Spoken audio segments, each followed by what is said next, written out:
दोस्तों इस दुनिया में इंटेलिजेंट लोगों की कोई कमी नहीं है। अगर हम उन लोगों की तरफ देखें तो इस दुनिया में बहुत सारे ऐसे लोग हैं जिनको आपने ये कहते जरूर सुना होगा कि काश हम ये फैसला वक्त पे कर लेते तो आज हमें ये नुकसान ना उठाना पड़ता। अगर वो फैसला हमने वो वक्त पे कर लिया होता ना तो आज हम फला मुकाम पे पहुंच जाते। कुछ लोग डिसीजन लेने में बहुत ज्यादा लेट कर देते हैं और कुछ लोग डिसीजन लेने में इतना ज्यादा जल्दी करते हैं कि उनको फिर भी नुकसान उठाना पड़ता है। ओवरऑल दोस्तों डिसीजन बहुत ज्यादा जल्दी लेने वाले लोग और बहुत ज्यादा लेट लेने वाले लोग दोनों ही बहुत ज्यादा नुकसान में रहते हैं। लेकिन अगर इनकी समझदारी की बात की जाए तो इनके दिमाग में पलने वाले आइडिया इतने ज्यादा स्ट्रॉन्ग होते हैं किसी भी बिजनेस को जमीन से उठा के आसमान पे ले जा सकते हैं। अगर आप भी उनमें से एक हैं तो हमारी सेल्फ डेवलपमेंट सीरीज का ये 5th चैप्टर आप लोगों को ही डेडिकेटेड है। तो सच में किसी ग्रुप के साथ अटैच रहने में या फिर किसी फ्रेंड जोन के अंदर ज्यादा अटैच रहने से आपके डिसीजन मेकिंग में कोई फर्क पड़ता है? तो MIT के रिसर्चर्स ने ये जानने के लिए एक एक्सपेरिमेंट किया कि क्या लोगों ने ग्रुप में रहकर ज्यादा रिस्क लिया है। उन्होंने पार्टिसिपेंट्स को लाइफ कोच बनने का कहा। उन्होंने पार्टिसिपेंट्स को लाइफ में आने वाले काफी ज्यादा अलग अलग सिचुएशंस दिए। वहाँ पार्टिसिपेंट्स को दूसरे इंसान को उस प्रॉब्लम को सोल्व करने का तरीका बताना था। इन प्रॉब्लम्स में अलग अलग लेवल का रिस्क लेना भी शामिल था। एक प्रॉब्लम में हेलेन नाम के राइटर की जिंदगी के बारे में बताया गया था। हेलेन एक चीफ थ्रिलर राइटर थी जो इतना पैसा कमा लेती थी कि बस उनका खर्चा निकल जाए। हेलेन को एक नोवेल लिखने का मौका मिला। अपनी नोवेल पे काम करने के लिए उन्हें चीफ थ्रिलर लिखना बंद करना पड़ा था। इसका मतलब बिल्कुल क्लियर था कि उनको नोवेल लिखने में फोकस करने के लिए अपनी करंट इनकम को छोड़ना पड़ेगा, जो उनके लिए एक बड़ा डिसीजन है। लेकिन नोवेल की इस जर्नी में सक्सेस मिलने की 100% गारंटी भी नहीं थी। हो सकता था कि ये नोवेल हिट होकर बहुत सारा पैसा कमा के देती या फिर एक फेलियर बनकर हेलेन का राइटिंग करियर भी खत्म कर सकती थी। अब पार्टिसिपेंट्स को ये डिसीजन लेना था कि क्या हेलेन को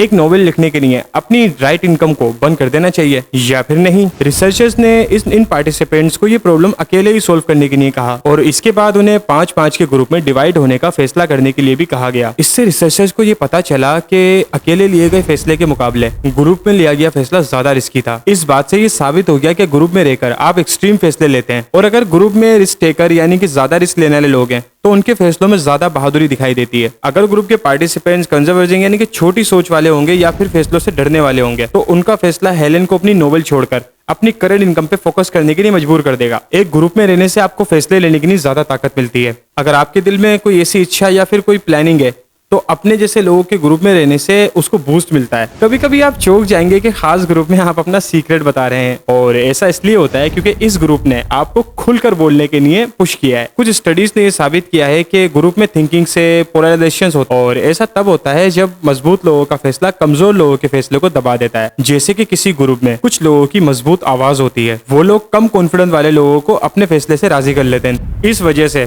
ग्रुप थिंकिंग में ऐसे इनरेशनल फैसले लिए जाते हैं जो कि बायस्ड होते हैं। अब इसका मतलब ये नहीं है कि ग्रुप में रहना गलत है, बस हमें अपनी राय बचाकर रखनी चाहिए और सोच समझकर अपना ग्रुप चूज करना चाहिए। और हमें ऐसे लोगों से भी सावधान रहना चाहिए कि जो लोग अपनी बात के ऊपर सामने वाले को बहुत जल्दी कायल कर लेते हैं और सामने वाले की सोचने समझने की सलाहियत ही खत्म हो जाती है। जैसे कि एक लड़का जिसका नाम राजू है, वो किसी मॉल में कुछ खरीदने जाता है और शॉप पे बैठे सेलमैन ने राजू को इसी चीज के लिए मना ही लिया जिसकी राजू को कोई जरूरत ही नहीं थी। वो राजू को एक ऐसी ऑफर देता है कि जिसको राजू मना ही नहीं कर पाता। एक बार जब राजू को एहसास हो गया कि ये ऑफर बेकार के होते हैं तो राजू अपने आप को ऐसे फैसले लेने से बचा सकता है जिनके लिए बाद में राजू को पछतावा महसूस हो सकता है। अब सोचिए कि राजू की जगह आप लोग हों और आप लोग मॉल में सिर्फ 1000 रुपए की चीज खरीदने गए, लेकिन किसी शॉपकीपर ने आपको ऐसी ऐसी ऑफर एक दिखाकर आपका बिल डायरेक्ट 5000 का बना दिया है, तो हो गया ना आपके पैसों का नुकसान। असल में ये लोग हमारे सोचने समझने की और डिसीजन लेने की सलाहियत को गुम कर देते हैं। तो अब बात करते हैं कि हम अपने माइंड को ऐसा कैसे बनाएं कि वो किसी की बात में आए बिना हमारे फायदे का जल्दी से जल्दी डिसीजन ले सके और अपना डिसीजन भूलने की बजाय वो अपने डिसीजन पे कायम रहे और हमें फायदा दे सके। अब डिसीजन लेने का सबसे अच्छा तरीका है अपने कॉन्शियस और अनकॉन्शियस माइंड को इस्तेमाल में लेना। आप फायदे और नुकसान लिखकर अपने कॉन्शियस माइंड का इस्तेमाल कर सकते हैं। ये एक्सरसाइज आपको आपके फायदे और नुकसान को एनालाइज करने और डिसीजन लेने में बहुत ज्यादा हेल्प करेगी। कभी कभी हमारे सामने ज्यादा कॉम्प्लेक्स प्रॉब्लम आ जाती है जिसमें हमें अपने अनकॉन्शियस माइंड का इस्तेमाल करना चाहिए। खुद से पूछिए कि आपको किस प्रॉब्लम को ठीक करना चाहिए और फिर 5 मिनट के लिए एक एनाग्राफ पे काम कीजिए। एनाग्राफ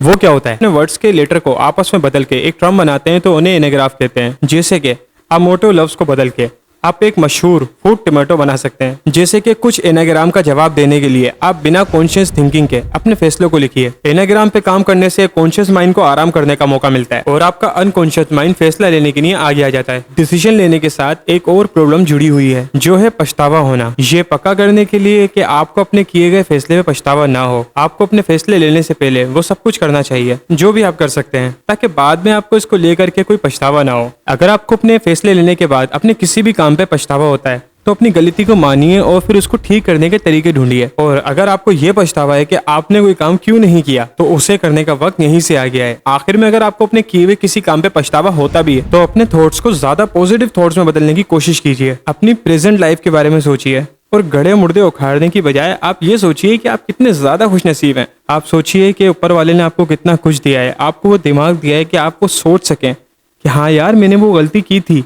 हाँ यार अगर मैं ऐसी चीज कर लूं तो यार मैं इस तरीके से कामयाब हो जाऊंगा या हो जाऊंगी। अगर आप लोगों को ये सोच आ रही है, आप लोगों के पास हाथ पैर हैं, सोचने समझने की सलाहियत है, तो सोचें कि आप लोग कितने ज्यादा खुशनसीब हैं। आपने कभी सोचा है इन लोगों की तरफ जिनकी पूरी जिंदगी सिर्फ एक 2 वक्त की रोटी के अलावा और कुछ नहीं है, और वो भी अगर इनको मिल जाए तो ये कितने ज़्यादा खुश हो जाते हैं। कभी आपने देखा है इन लोगों की तरफ कि इनके पास क्या है, और आप देखें अपनी तरफ कि आपके पास क्या नहीं है। अगर आप लोग ये वीडियो देख रहे हैं तो आपके पास मोबाइल है, आपके पास इंटरनेट है, आपके पास हर चीज़ अपॉर्चुनिटी है, आप इस पूरी गैलेक्सी के साथ ज्वाइंड है, आप जुड़े हुए हैं, आप इस वक्त यूट्यूब पे हैं, और आपको पता है ना कि यूट्यूब यूनिवर्सल है, यानी कि आप इस वक्त पूरी दुनिया में हैं। पूरी दुनिया में अपना कंटेंट या कुछ भी कोई भी काम आप करना चाहते हैं, पूरी दुनिया में किसी के साथ भी कनेक्ट हो सकते हैं। अगर आप ढूंढने निकले तो आपके पास हर तरह की अपॉर्चुनिटीज मौजूद हैं, चाहे वो ऑनलाइन हो या ऑफलाइन। सो हम पहुंच गए कंक्लूजन पर। तो ओवरऑल दोस्तों बात यह है कि रिचर्ड वाइसमैन एक बहुत ही अच्छे साइकोलॉजिस्ट हैं। उन्होंने अपनी book 59 second think a little change a lot में ऐसी 1 मिनट की एक्सरसाइज को एक्सप्लोर किया है जो किसी की भी जिंदगी बदल सकती है। तो दोस्तों अगर आप लोगों ने ये पूरी सीरीज नहीं देखी है तो इसी चैनल के ऊपर आपको एक प्लेलिस्ट मिलेगी जिसका नाम होगा सेल्फ डेवलपमेंट। उसके अंदर आपको इस सीरीज की पहली वीडियो से लेकर लास्ट वीडियो तक मिलेगी। आप इस तमाम सीरीज को जाके एक्सप्लोर कर सकते हैं। इस सीरीज की पहली वीडियो में हमने स्टार्ट में ही बात की थी कि पैसे से खुशियां नहीं खरीदी जा सकती, बल्कि खुशियां खरीदने की कुछ ऐसी एक्सरसाइजेज हैं जिनको अगर आप करते हैं तो 1 मिनट में आप अपनी इतनी सारी खुशियां खरीद सकते हैं जो आप पैसे से भी नहीं खरीद सकते। वो पहली वीडियो आप जरूर देखिएगा। उसमें हमने जर्नल रखने, शुक्रगुजार होने और इसी बहुत सारी 1 मिनट की एक्सरसाइज को बताया है। दूसरी वीडियो में हमने मोटिवेशन के बारे में सीखा कि एक बार कोई YouTube की वीडियो देखने से हमारे दिल में जो मोटिवेशन उठती है, हमेशा मोटिवेट रहने के लिए मैंने आपसे वहां पे बहुत सारी एक्सरसाइज शेयर की हैं जो कि रिचर्ड वाइसमैन की इसी बुक से स्टडी की गई हैं। उस वीडियो में हमने डबल थिंकिंग को भी डिस्कस किया है। तीसरा आपने जाना कि ग्रुप में काम करने से क्रिएटिविटी नहीं बढ़ती है। अपनी एक्टिविटीज को बढ़ाने के लिए और गुड डिसीजन लेने के लिए हमने उसके अंदर भी बहुत सारी एक्सरसाइज शेयर की हैं जो कि 1 मिनट में की जा सकती हैं। 4th चैप्टर में हमने सीखा कि हमें अपने रिलेशनशिप को बेटर बनाने के लिए अपने कम्युनिकेशन स्किल पे काम करना चाहिए, और वो काम कैसे करना चाहिए इसको हमने डिटेल में उस वीडियो के अंदर डिस्कस किया है। 5वीं वीडियो में हमने डिस्कस किया कि एक अच्छा रिलेशनशिप बिल्ड करने के बाद जो हमारी सबसे बड़ी जिम्मेदारी होती है पेरेंटिंग की, हम उस पेरेंटिंग की जिम्मेदारी को कैसे निभा सकते हैं और एक बच्चे को किस तरीके से परवान चढ़ा सकते हैं बहुत अच्छे तरीके से, जिसमें हमें बाद में कोई पछतावा ना हो। और लास्ट में आपने सीखा कि ग्रुप सेटिंग में अपने डिसीजंस को, अपनी राय को बचा कर रखना चाहिए। हमेशा अपने जैसे लोगों का ऐसा ग्रुप चूज कीजिए जिन लोगों का आप पे पॉजिटिव असर हो। अपने कॉन्शियस माइंड को खाली कीजिए और अपने अनकॉन्शियस माइंड को फैसला लेने दीजिए ताकि आप बेहतर फैसला कर सकें। आप किसी भी प्रॉब्लम को ठीक करके और पास्ट को भूल करके अपने पछतावे से बच सकते हैं और उसको हैंडल कर सकते हैं। इस समरी में आपने जो 59 सेकंड की एक्सरसाइज सीखी हैं वो आपकी जिंदगी बदल सकती हैं। अपनी लाइफ के किसी भी स्पेसिफिक पार्ट को बेहतर बनाने के बारे में सोचिए और एक बार में सिर्फ एक टेक्निक को 1 मिनट के लिए प्रैक्टिस करें। कोई भी चेंज इतना आसान नहीं होता, लेकिन इस 1 मिनट की एक्सरसाइज ने आपके चेंजेस को इतना आसान बना दिया है। बस अब अपनी लाइफ में चेंजिंग के लिए आपको अपनी रोज की रूटीन में से सिर्फ 1 मिनट खुद को एक्सरसाइज के लिए देना होगा, जो भी एक्सरसाइज आपने इस सीरीज से सीखी है। और इसी के साथ ये सीरीज यहाँ पे कंप्लीट होती है। अगर आप इस सीरीज को पहली वीडियो से देख रहे हैं तो आप कमेंट बॉक्स में बता सकते हैं कि इस पूरी सीरीज से आपने क्या सीखा, आपको क्या क्या बातें सीखने में ज्यादा आसानी हुई। उसको आप अच्छी तरीके से एक्सप्लोर कर सकते हैं कमेंट बॉक्स के अंदर। इस तरीके से दूसरों की बहुत ज्यादा मदद होगी। अगर आप बिल्कुल नए हैं और आपने ये वीडियो पहली देखी है तो आप जाकर उन पूरी सीरीज को जाके देख सकते हैं और पूरी सीरीज से आप सीख सकते हैं। फिर आप एंड पे भी ये कमेंट कर सकते हैं। जब इस सीरीज से आपने इतना कुछ सीख लिया है तो ये आपका फर्ज बनता है कि आप अपने दोस्तों तक इस वीडियो को, इस सीरीज को लाजमी पहुंचाएं। और नेक्स्ट वीडियो आप किस टॉपिक के ऊपर देखना चाहते हैं ये भी मुझे जरूर बताएं। जब आप डिमांड करेंगे तो वीडियो जरूर बनेगी। So see you in the next video. Till the new time, good bye.